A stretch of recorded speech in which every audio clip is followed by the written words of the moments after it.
Ration அரிசியில் உளுந்து வெந்தயம் எதுவும் சேர்க்காமல் பஞ்சு போன்ற தோசை. ரேஷன் பச்சரிசி 2 கப்பு எடுத்துருக்கிறேன். பச்சரிசி தான் எடுக்கணும். ஒரு 4-5 தடவை அலசிட்டு ஒரு 4லேருந்து 5 மணி நேரம் ஊற வச்சுருங்க. இதற்கு தேங்காய் தேவைப்படும். இந்த மாதிரி தேங்காய் எடுத்து துருவி வச்சுக்கோங்க, இல்லைனா சில்லாக வெட்டி வச்சுக்கோங்க. துருவி இருந்தீங்கன்னா அரிசி கூட சேர்த்து அரைச்சிருங்க. இந்த மாதிரி வெட்டி வச்சுருந்தீங்கன்னா ஃபஸ்ட்டு தேங்காவை ஒரு அரைச்சிட்டு அதுக்கப்புறமா ஊற வச்ச அரிசியை சேர்த்துருங்க. எந்த கப்பில் அளக்குறீங்களோ அதே கப்பில் 2 கப் அரிசிக்கு 1 கப்பு தேங்காய், 1 கப்பு வடித்த சாதம்.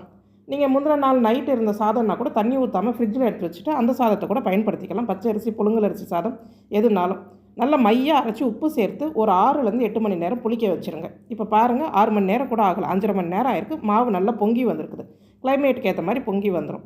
இப்போ நம்ம தோசை வறுக்கலாம். இதை மெலிசாக ஊற்றுறதுக்கு நல்லா இருக்காது. பன் தோசை மாதிரி செய்யலாம். சாஃப்டாக ஆப்பம் மாதிரி இருக்கும். ரொம்ப மிருதுவாக இருக்கும், சுவையாகவும் இருக்கும், நிறம் மாறாமல் வெண்மையாகவே இருக்கும். சட்னி, சாம்பார் எல்லாத்துக்கூடையுமே ரொம்ப சுவையாக இருக்கும்.